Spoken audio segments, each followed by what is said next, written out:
السلام عليكم ورحمة الله وبركاته. نحمده ونصلي على رسوله الكريم. أما بعد، فأعوذ بالله من الشيطان الرجيم. بسم الله الرحمن الرحيم. ورب اشرح لي صدري ويسر لي أمري واحلل عقدة من لساني يفقهوا قولي. ربنا زدنا علما. اللهم فقهنا في الدين. آمين يا رب العالمين. آغاز ہوتا ہے آج ہماری 24ویں پارے کا الحمدللہ، اور سورہ زمر چل رہی ہے۔ اللہ تعالیٰ دیکھتے ہیں کہ اس بارے میں کیا ارشاد فرماتے ہیں ہمارے لیے۔ آغاز ہوتا ہے اس کے اندر اس بارے کا مشرکین کی سزا، اور جو موحد ہیں، جو اللہ تعالیٰ پر اللہ کی وحدانیت پہ یقین رکھتے ہیں، ان کی جزا کے بارے میں۔ اللہ تعالیٰ ارشاد فرماتے ہیں بسم اللہ الرحمن الرحیم فمن اظلم ممن كذب على الله وكذب بالصدق إذ جاءه أليس في جهنم مثوى للكافرين۔ اللہ تعالیٰ فرماتے ہیں کہ فمن اظلم، اس سے بڑھ کر کون بڑا ظالم ہو سکتا ہے، ممن کذب، جس نے جھوٹ کھڑا اللہ اللہ تعالیٰ پر، اور سچا دین جب اس کے پاس آئے تو اسے جھوٹا بتائے۔ کیا ایسے کفار کے لیے جہنم ٹھکانہ نہیں ہے؟ کیا ان کے لیے جو ایسے جھٹلاتے ہیں سچے دین کو بھی اور اللہ تعالیٰ کو بھی، کیا ان کا ٹھکانہ جہنم نہیں ہے کیا؟ والذی جاء بالصدق وصدق به اولئک هم المتقون، اور جو سچے دین کو لائے اور جس نے اس کی تصدیق کی، یہی لوگ متقی ہیں اور یہی لوگ فلاح پانے والے ہیں۔ نہ صرف وہ اس میں لانے والے انبیاء اور اس پر عمل کرنے والے مومنین، اور وہ لوگ جنہوں نے نہ صرف اس کو سچا جانا بلکہ اس قرآن کو، اس کے اللہ کے دین کو آگے بھی پھیلایا۔ تو اس سے مراد اسلام حضرت محمد صلی اللہ علیہ وآلہ وسلم، اس سے مراد پیغمبر اسلام حضرت محمد صلی اللہ علیہ وآلہ وسلم ہیں، جو سچا دین لے کر آئے۔ بعض کے نزدیک یہ عام ہے، اور اس سے ہر وہ شخص مراد ہے جو توحید کی دعوت دیتا اور اللہ کی شریعت کی طرف اللہ لوگوں کی رہنمائی کرتا ہے۔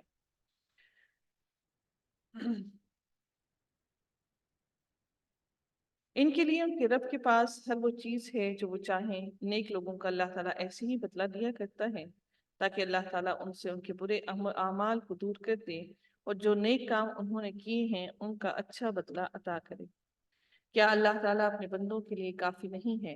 یہ لوگ آپ کو اللہ کے سوا اوروں سے ڈرا رہے ہیں، اور جسے اللہ گمراہ کر دے اس کی رہنمائی کرنے والا کوئی بھی نہیں ہو سکتا، اور نہ ان کی رہنمائی کوئی کرے گا۔ من ہاد، کوئی ہدایت دینے والا نہیں ان کو۔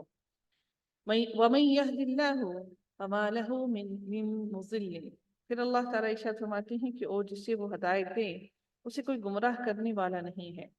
کیا اللہ تعالیٰ غالب اور بدلہ لینے والا نہیں ہے؟ اگر آپ ان سے پوچھیں کہ آسمان اور زمین کو کس نے پیدا کیا ہے تو یقیناً وہ یہی جواب دیں گے کہ اللہ تعالیٰ نے۔ آپ ان سے کہیے کہ اچھا یہ تو بتاؤ جنہیں تم اللہ کے سوا پکارتے ہو، اگر اللہ تعالیٰ مجھے نقصان پہنچانا چاہے تو کیا یہ اس کے نقصان کو ہٹا سکتے ہیں؟ یا اللہ تعالیٰ مجھ پر مہربانی کا ارادہ کرے تو کیا یہ اس کی مہربانی کو روک سکتے ہیں؟ آپ کہہ دیں کہ اللہ مجھے کافی ہے۔ اے نبی آپ کہہ دیجئے کہ اللہ مجھے کافی ہے، توکل کرنے والے اسی پر توکل کرتے ہیں۔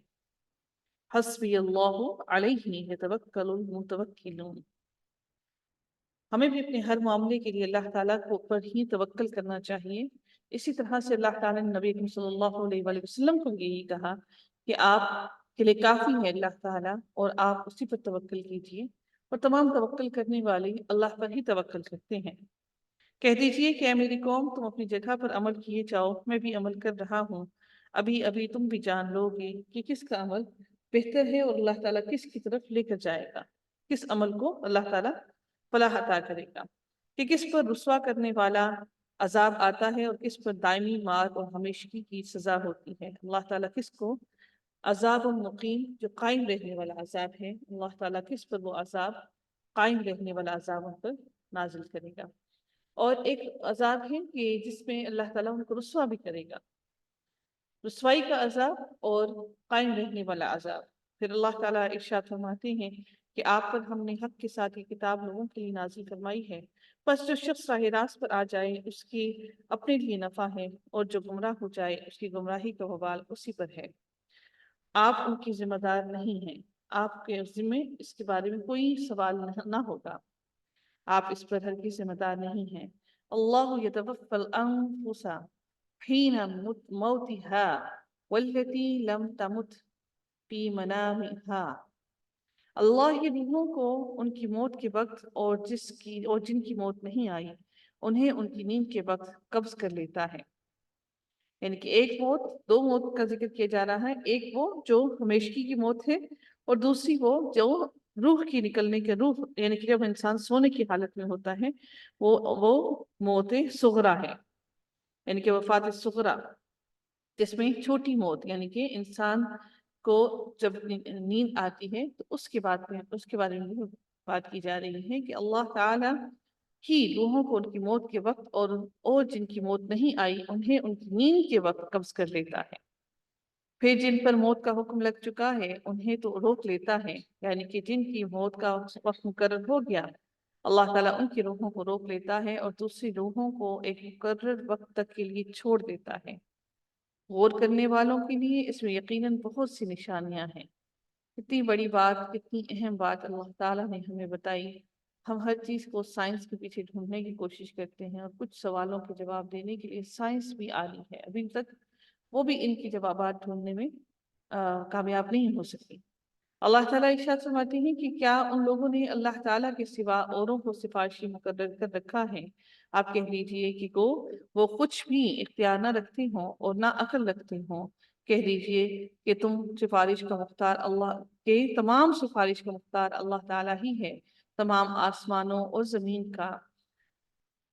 کی ملکیت اسی کے لیے ہے، تم سب اسی کی طرف ہی پھیرے جاؤ گے، اسی کی طرف تم سب کے سب رجوع کیے جاؤ گے، چاہے وہ امیر ہے، چاہے وہ غریب ہے، چاہے وہ بادشاہ ہے، سب نے اسی کی طرف لوٹ کر جانا ہے۔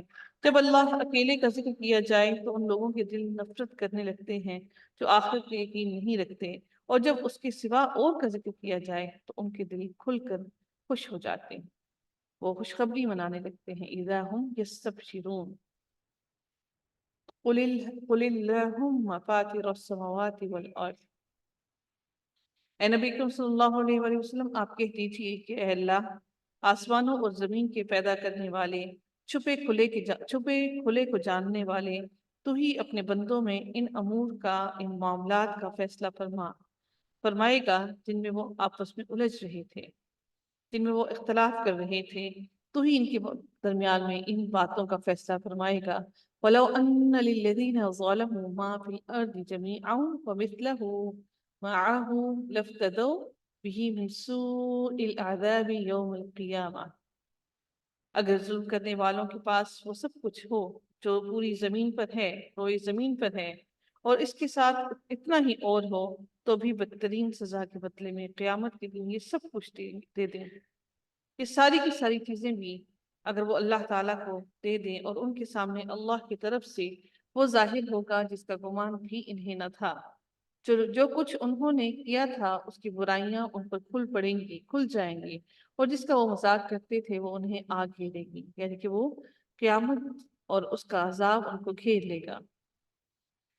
یہ ساری چیزوں کا مذاق اڑایا کرتے تھے۔ پھر اللہ تعالیٰ ارشاد فرماتے ہیں کہ فَإِذَا مَسَّ الْإِنسَانَ، اللہ تعالیٰ ارشاد فرماتے ہیں کہ انسان کو جب کوئی مسا پہنچنا یا چھونا، جب انسان کو جب کوئی تکلیف پہنچتی ہے تو ہمیں پکارنے لگتا ہے، پھر جب ہم اسے اپنی طرف سے کوئی نعمت عطا فرما دیں تو کہنے لگتا ہے اسے تو میں محض اپنے علم کی وجہ سے دیا گیا ہوں، بلکہ یہ آزمائش ہے، یہ اللہ تعالیٰ نے جو نعمت دی ہے یہ بھی آزمائش ہے۔ لیکن ان میں سے اکثر لوگ بے علم ہیں، ان سے اگلے بھی یہی بات کہہ چکے ہیں، بس ان کی کاروائی ان کے کچھ کام نہ آئے گی، جو انہوں نے کمایا، جو انہوں نے کیا، وہ ان کے کچھ بھی کام نہ آئے گا۔ فَأَصَابَهُمْ سَيِّئَاتُ مَا كَسَبُوا، پھر ان کی تمام برائیاں ان پر آ پڑیں گی، اور ان میں سے بھی جو گناہگار ہیں ان کی ہوئی برائیاں بھی اب ان پر آ پڑیں گی۔ یہ ہمیں ہرا دینے والے نہیں ہیں کیا انہیں یہ معلوم نہیں کہ اللہ تعالیٰ جس کے لیے چاہے روزی کشادہ کر دیتا ہے اور تنگ بھی؟ ایمان لانے والوں کے لیے اس میں بڑی بڑی نشانیاں ہیں۔ میری جانب سے کہہ دو کہ اے میرے بندو، میری جانب سے اے نبی کہہ دو کہ اے میرے بندو، جنہوں نے اپنی جانوں پر زیادتی کی ہے تم اللہ کی رحمت سے نا امید نہ ہو جاؤ۔ بالیقین اللہ تعالیٰ سارے گناہوں کو بخش دیتا ہے، واقعی وہ بڑی بخشش بڑی رحمت والا ہے۔ اس سے مراد اس آیت میں اللہ تعالیٰ کی مغفرت کی وسعت کا بیان ہے۔ اسراف کے معنی ہے گناہوں کی کثرت، اور اس میں افراد یعنی کہ اللہ کی رحمت سے نا امید نہ ہو کا مطلب ہے کہ ایمان لانے سے قبل یا توبہ اور استغفار کا احساس پیدا ہونے سے پہلے کتنے بھی گناہ کیے ہوں، انسان یہ نہ سمجھے کہ میں تو بہت گناہ گار ہوں، مجھے اللہ تعالیٰ کیسے معاف کرے گا اور کیوں معاف کرے گا، بلکہ سچے دل سے اگر ایمان قبول کر لیں یا توبہ کر لیں تو اللہ تعالیٰ تمام گناہ معاف فرما دے گا۔ اس کی شان نزول کے بارے میں یہی روایت ملتی ہے کہ کچھ کافر مشرک تھے جنہوں نے کثرت سے قتل اور زناکاری کا ارتکاب کیا تھا۔ یہ نبی کریم صلی اللہ علیہ وسلم کی خدمت میں حاضر ہوئے اور کہا کہ آپ کی دعوت صحیح ہے لیکن ہم لوگ بہت زیادہ خطا کار ہیں، اگر ہم ایمان لے آئیں تو کیا وہ سب معاف ہو جائیں گے؟ جس پر اللہ تعالیٰ نے یہ آیت نازل فرمائی۔ اس کا مطلب یہ ہرگز نہیں ہے کہ اللہ کی رحمت اور مغفرت کی امید پر انسان کو گناہ کرتے ہی چلا جائے، اس کے احکام اور فرائض کی پرواہ نہ کرے، بلکہ اس کا مطلب یہ ہے کہ اگر اللہ تعالیٰ نے ہدایت دے دی تو اللہ تعالیٰ کی طرف مڑ جائے اور ان ساری چیزوں سے اللہ کی اپنی معافی مانگ لے اللہ تعالیٰ سے۔ اللہ تعالیٰ ارشاد فرماتے ہیں کہ وَأَنِيبُوا إِلَىٰ رَبِّكُمْ وَأَسْلِمُوا لَهُ من قبل أن يأتيكم العذاب ثم لا تنصرون۔ تم سب اپنے پروردگار کی طرف جھک پڑو اور اس کی حکم برداری کرو اس سے قبل کہ تمہارے پاس عذاب آ جائے اور پھر تمہاری مدد نہ کی جائے، اور پیروی کرو اس بہترین چیز کی جو تمہاری طرف تمہارے پروردگار کی طرف سے نازل کی گئی ہے، اس سے پہلے کہ تم پر اچانک عذاب آ جائے اور تمہیں اطلاع بھی نہ ہو، تمہیں معلوم بھی نہ ہو۔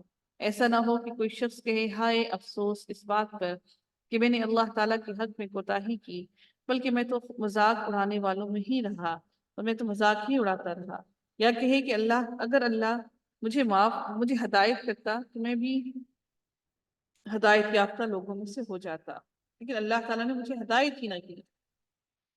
یا عذاب کو دیکھ کر کہیں کاش کہ کسی طرح میرا لوٹ جانا ہو جاتا تو میں بھی نیکوکاروں میں ہو جاتا، فَأَكُونَ مِنَ الْمُحْسِنِينَ۔ ہاں بلکہ بے شک تیرے پاس میری آیتیں پہنچ چکی تھیں جنہیں تو نے جھٹلایا اور غرور اور تکبر کیا، اور تو تھا ہی کافروں میں سے۔ وَيَوْمَ الْقِيَامَةِ تَرَى الَّذِينَ كَذَبُوا عَلَى اللَّهِ وُجُوهُهُمْ مُسْوَدَّةٌ۔ اور جن لوگوں نے اللہ پر جھوٹ باندھا ہے تو آپ دیکھیں گے کہ قیامت کے دن ان کے چہرے سیاہ ہو گئے ہوں گے۔ کیا تکبر کرنے والوں کا ٹھکانہ جہنم میں نہیں ہے؟ اور جن لوگوں نے پرہیزگاری کی انہیں اللہ تعالیٰ ان کی کامیابی کے ساتھ بچا لے گا۔ نہ صرف اللہ تعالیٰ ان کو کامیاب کرے گا بلکہ بچا بھی لے گا۔ پھر اللہ تعالیٰ ارشاد فرماتے ہیں کہ انہیں کوئی دکھ چھو بھی نہیں سکے گا اور نہ وہ کسی طرح غمگین ہوں گے۔ اللہ تعالیٰ ہر چیز کو پیدا کرنے والا ہے اور وہی ہر چیز پر نگہبان بھی ہے۔ نہ صرف پیدا کرنے والا ہے بلکہ نگہبان بھی ہے۔ پھر آگے اگلی آیتوں میں ارشاد ہوتا ہے کہ زمین و آسمان اللہ تعالیٰ کی انگلیوں میں ہیں۔ وہ کس طرح سے ہیں کہ اللہ تعالیٰ ارشاد فرماتے ہیں کہ آسمانوں اور زمین کی کنجیوں کا مالک وہی ہے۔ جن جن لوگوں نے اللہ کی آیتوں کا انکار کیا وہی خسارہ پانے والے ہیں۔ آپ نبی صلی اللہ علیہ وسلم آپ کہہ دیجئے اے جاہلوں کہ تم مجھ سے اللہ کے سوا اوروں کی عبادت کو کہتے ہو، یقیناً تیری طرف بھی اور تجھ سے پہلے کے تمام انبیاء کی طرف بھی وحی کی گئی ہے۔ اگر تو نے شرک کیا تو بلا شبہ تیرا ہر عمل ضائع ہو جائے گا، اور یقین رکھو کہ ضیاءکاروں میں سے تو ہو جائے گا، اور تو جاہلوں میں سے ہو جائے گا، ضیاءکاروں میں سے ہو جائے گا۔ بلکہ تو اللہ ہی کی عبادت کر اور شکر کرنے والوں میں سے ہو جا، اور ان لوگوں نے جیسی قدر اللہ تعالیٰ کی کرنی چاہیے تھی انہوں نے نہیں کی۔ وما قدر اللہ حق قدرہ، انہوں نے اللہ کی قدر نہ کی۔ ساری زمین قیامت کے دن اس کی مٹھی میں ہوگی اور تمام انسان اس کے داہنے ہاتھ میں، دائیں ہاتھ میں لپیٹے ہوئے ہوں گے۔ اللہ تعالیٰ کے دائیں ہاتھ میں تمام آسمان لپیٹے ہوئے ہوں گے۔ وہ پاک اور برتر ہے ہر اس چیز سے جسے لوگ اس کا شریک بنائیں۔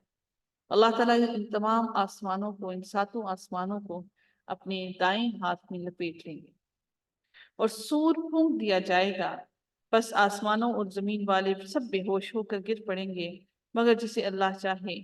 پھر دوبارہ سور پھونکا جائے گا، بس وہ ایک دم کھڑے ہو کر دیکھنے لگ جائیں گے، اور زمین اپنے پروردگار کے نور سے جگمگا اٹھے گی۔ سورج تو نہیں ہوگا، جگمگائے گی کس سے؟ اللہ تعالیٰ کی نور سے۔ نامہ اعمال حاضر کیے جائیں گے، نبیوں اور گواہوں کو لایا جائے گا۔ نبی اور گواہ یعنی کہ نبی گواہی دیں گے اپنی امت پر کہ انہوں نے کیا کیا کیا، اور لوگوں کے درمیان حق فیصلے کر دیے جائیں گے اور وہ ظلم نہ کیے جائیں گے، اور جس شخص نے جو کچھ کیا ہے بھرپور دے دیا جائے گا۔ جو کچھ لوگ کر رہے ہیں وہ بخوبی جاننے والا ہے۔ کافروں کے غول کے غول جہنم کی طرف ہنکائے جائیں گے۔ کافروں کے غول کے غول جہنم زمرا، غول کے غول جہنم کی طرف ہنکائے جائیں گے۔ جب وہ اس کے پاس پہنچ جائیں گے، اس کے دروازے ان کے لیے کھول دیے جائیں گے اور وہاں کے نگہبان ان سے سوال کریں گے کہ کیا تمہارے پاس تم میں سے رسول نہیں آئے تھے، یعنی کہ تم ہی میں سے، ایسا نہیں کہ اللہ تعالیٰ نے کوئی اور مخلوق بھیجی، تم میں سے رسول نہیں آئے تھے جو تم پر تمہارے رب کی آیتیں پڑھتے تھے اور تمہیں اس دن کی ملاقات سے ڈراتے تھے۔ یہ سارے جہنم کے لوگ جواب دیں گے کہ ہاں درست ہے، لیکن عذاب کا حکم کافروں پر ثابت ہو گیا۔ اللہ تعالیٰ کافروں پر اس دن عذاب دے دے گا، ان پر ثابت ہو گیا۔ کہا جائے گا کہ اب جہنم کے دروازوں میں داخل ہو جاؤ، جہاں ہمیشہ رہیں گے، بس سرکشوں کا ٹھکانہ بہت ہی برا ہے۔ یہ سرکشوں کا ٹھکانہ ہے، مثوى المتکبرین، تکبر کرنے والوں کا ٹھکانہ ہے، اور یہ کتنا ہی برا ٹھکانہ ہے۔ اور جو لوگ اپنے رب سے ڈرتے تھے ان کے گروہ جنت کی طرف روانہ کیے جائیں گے، یہاں تک کہ جب ان کے اس کے پاس آ جائیں گے اور دروازے کھول دیے جائیں گے اور وہاں کے نگہبان ان سے کہیں گے کہ تم پر سلام ہو، تم خوشحال رہو، تم اس میں ہمیشہ کے لیے چلے جاؤ۔ اور یہ جنت میں جانے والے کیا کہیں گے؟ وقالوا الحمد لله الذي صدقنا وعده وأورثنا الأرض نتبوأ من الجنة حيث نشاء فنعم أجر العاملين۔ یہ کہیں گے کہ اللہ کا شکر ہے جس نے ہم سے اپنا وعدہ پورا کیا اور ہمیں اس زمین کا وارث بنا دیا کہ جنت میں جہاں چاہیں مقام کریں، بس عمل کرنے والوں کا کیا ہی اچھا بدلہ اللہ تعالیٰ نے ان کو عطا کیا۔ اور تو فرشتوں کو اللہ کے عرش کے ارد گرد حلقہ باندھے ہوئے اپنے رب کی حمد و تسبیح کرتے ہوئے دیکھے گا، اور ان میں انصاف کا فیصلہ کیا جائے گا اور کہہ دیا جائے گا کہ ساری خوبی اللہ ہی کے لیے ہے جو تمام جہانوں کا رب ہے۔ ساری دنیا اپنے اپنے عمل کے لیے پریشان کھڑی ہوگی اور فرشتے اللہ تعالیٰ کے ارد گرد چاروں طرف اللہ تعالیٰ کی صفیں باندھ کر اللہ تعالیٰ کی حمد و ثنا بیان کر رہے ہیں۔ سورہ مومن جو کہ مکی سورہ ہے کا آغاز ہوتا ہے حروف مقطعات کے ساتھ، بسم اللہ الرحمن الرحیم، حامیم۔ پھر آغاز ہوتا ہے اللہ تعالیٰ کی کتاب کے بارے میں ہی۔ اللہ تعالیٰ ارشاد فرماتے ہیں تنزیل الکتاب من اللہ العزیز العلیم۔ اس کتاب کا نازل فرمانا اس اللہ کی طرف سے ہے جو غالب اور دانا ہے، گناہ کا بخشنے والا اور توبہ کا قبول فرمانے والا، سخت عذاب دینے والا، انعام و قدرت والا، جس کے سوا کوئی معبود نہیں، اسی کی طرف سب کو واپس لوٹنا ہے۔ ما یجادل فی آیات اللہ الا الذین کفروا ولا یغررک تقلبهم فی البلاد۔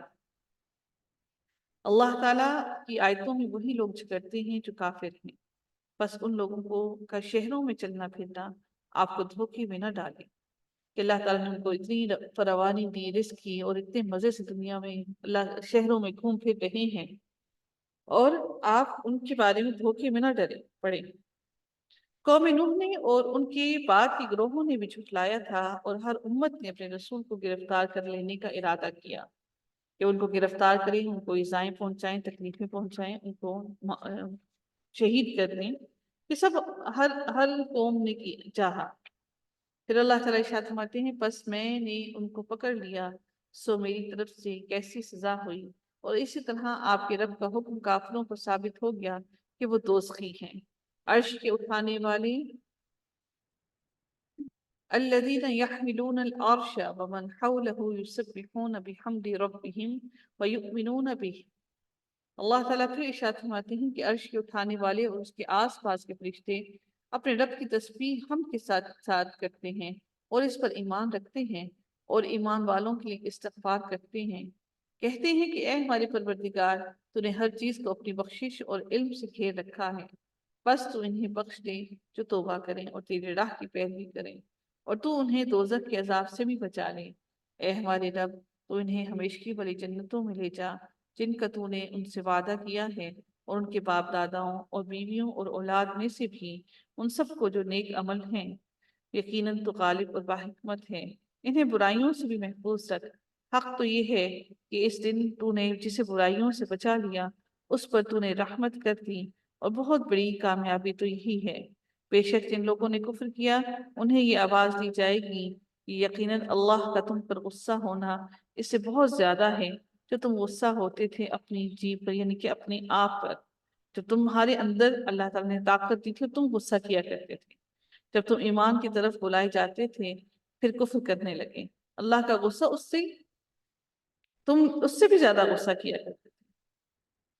وہ کہیں گے اے ہمارے پروردگار، تو نے ہمیں دوبارہ مارا اور دوبارہ ہی زندہ کیا، اب ہم اپنے گناہوں کے اقراری ہیں، ہم اقرار کرنے والے ہیں کہ ہم نے جو گناہ کیے تھے آج ہم ان کا اعتراف کرتے ہیں، تو کیا اب کوئی راہ نکلنے کی بھی ہے کہ اب ہم کیا یہاں سے نکل سکتے ہیں؟ کیا کوئی رستہ ہے کہ ہم یہاں سے نکل کر فلاح پا جائیں؟ پھر اللہ تعالیٰ ارشاد فرماتے ہیں کہ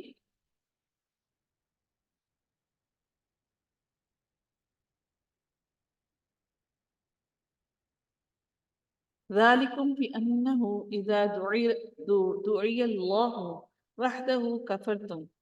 یہ عذاب تمہیں اس لیے ہے کہ جب صرف اکیلے اللہ کا ذکر کیا جاتا تھا تو تم انکار کر جاتے تھے، اور اگر اس کے ساتھ کسی کو شریک کیا جاتا تھا تو تم مان لیتے تھے۔ بس اب فیصلہ اللہ تعالیٰ ہی کا ہے، وہی ہے جو تمہیں اپنی نشانیاں دکھلاتا ہے اور تمہارے لیے آسمان سے روزی اتارتا ہے۔ نصیحت تو صرف وہی حاصل کرتے ہیں جو اللہ کی طرف رجوع کرتے ہیں۔ تم اللہ کو پکارتے رہو، اس کے لیے دین کو خالص کر کے، گو کافر برا مانے تب بھی تم اللہ کو پکارتے رہے۔ اللہ تعالیٰ پھر ارشاد فرماتے ہیں کہ بلند درجوں والا عرش کا مالک وہ اپنے بندوں میں سے جس پر چاہتا ہے وہی فرماتا ہے، تاکہ وہ ملاقات کے دن سے ڈرائے جس دن سب لوگ ظاہر ہو جائیں گے، ان کی کوئی چیز اللہ سے پوشیدہ نہ رہے گی، ہر چیز اللہ تعالیٰ ان کی کھول دے گا۔ آج کس کی بادشاہی ہے؟ فقط اللہ واحد اور قہار کی بادشاہی ہے آج کے دن۔ آج ہر نفس کو اس کی کمائی کا بدلہ دیا جائے گا، آج کسی قسم کا ظلم نہیں ہوگا۔ یقیناً اللہ تعالیٰ بہت جلد حساب کرنے والا ہے، وہ بہت جلد حساب دے گا، اور انہیں بہت ہی قریب آنے والی قیامت سے آگاہ کر دیجئے جبکہ دل حلق تک پہنچ جائیں گے۔ ڈر اور خوف کی وجہ سے دل حلق تک آ جائیں گے اور سب خاموش ہوں گے۔ ظالموں کا نہ کوئی ولی دوست ہوگا اور نہ ہی کوئی سفارشی ہوگا کہ جس کی بات مانی جائے گی۔ وہ آنکھوں کی خیانت کو اور سینوں کی پوشیدہ باتوں کا وہ خوب جانتا ہے، اور اللہ تعالیٰ ٹھیک ٹھیک فیصلہ کر دے گا۔ اس کے سوا جنہیں یہ لوگ پکارتے ہیں وہ کسی چیز کا بھی فیصلہ نہیں کر سکتے۔ بے شک اللہ تعالیٰ خوب سنتا خوب دیکھتا ہے۔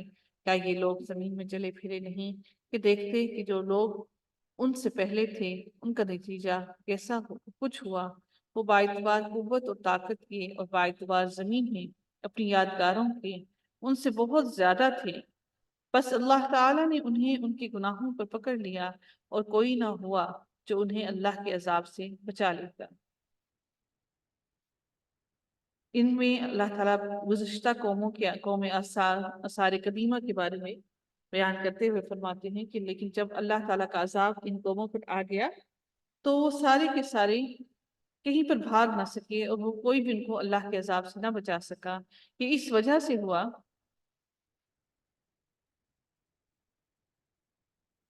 اللہ تعالیٰ فرماتے ہیں کہ یہ اس وجہ سے ہوا، ذَلِكَ بِأَنَّهُمْ كَانَتْ تَأْتِيهِمْ رُسُلُهُمْ بِالْبَيِّنَاتِ فَكَفَرُوا فَأَخَذَهُمُ اللَّهُ۔ یہ اس وجہ سے ہوا کہ ان کے پاس ان کے پیغمبر معجزے لے کر آتے تھے تو وہ انکار کر دیتے تھے، بس اللہ انہیں پکڑ لیتا تھا، یقیناً وہ طاقتور اور سخت عذاب دینے والا ہے۔ اور ہم نے موسیٰ علیہ السلام کو اپنی آیتوں اور کھلی دلیلوں کے ساتھ بھیجا۔ فرعون، حامان اور قارون کی طرف تو انہوں نے کہا یہ تو جادوگر اور جھوٹا ہے۔ کیا کہا انہوں نے؟ کہ یہ جادوگر اور جھوٹا ہے۔ فرعون مصر میں آباد قبط کا بادشاہ تھا، بڑا ظالم اور جابر اور رب اعلیٰ ہونے کا دعویٰ کرتا تھا۔ اس نے حضرت موسیٰ علیہ السلام کی قوم بنی اسرائیل کو جانتے ہیں کہ غلام بنا رکھا تھا۔ حامان فرعون کا وزیر اور مشیر خاص تھا۔ حامان کیا تھا جی؟ حامان الی فرعون و حامان، حامان فرعون کا وزیر اور مشیر خاص تھا، اور قارون اپنے وقت کا مالدار ترین شخص تھا اور خزانچی بھی تھا۔ تو ان کے بارے میں اللہ تعالیٰ ارشاد فرماتے ہیں کہ انہوں نے حضرت موسیٰ علیہ السلام کی تکذیب بھی کی اور انہوں نے کہا کہ حضرت موسیٰ علیہ السلام جادوگر اور کذاب ہیں۔ بس جب ان کے پاس موسیٰ علیہ السلام ہماری طرف سے دین حق کو لے کر آئے تو انہوں نے کہا کہ اس کے ساتھ جو ایمان والے ہیں ان کے لڑکوں کو تم مار ڈالو، اور ان کی لڑکیوں کو زندہ رکھو۔ پھر سے دوبارہ سے ان کے لڑکوں کو بیٹوں کو مارنا شروع کر دیا گیا۔ اور کافروں کی جو ہیلہ سازی ہے وہ غلطی ہی میں ہے کہ وہ جو کام کر رہی ہیں، جو ہیلے کر رہی ہیں، وہ سارے غلط ہی کر رہی ہیں، انہیں کی جان لینا چاہیے۔ فقال فرعون، اور فرعون نے کہا مجھے چھوڑو کہ میں موسیٰ علیہ السلام کو مار ڈالوں، اور اسے چاہیے کہ اپنے رب کو پکارے، مجھے تو ڈر ہے کہ کہیں تمہارا دین نہ بدل ڈالے یا ملک میں کوئی بہت بڑا فساد برپا نہ کر دے۔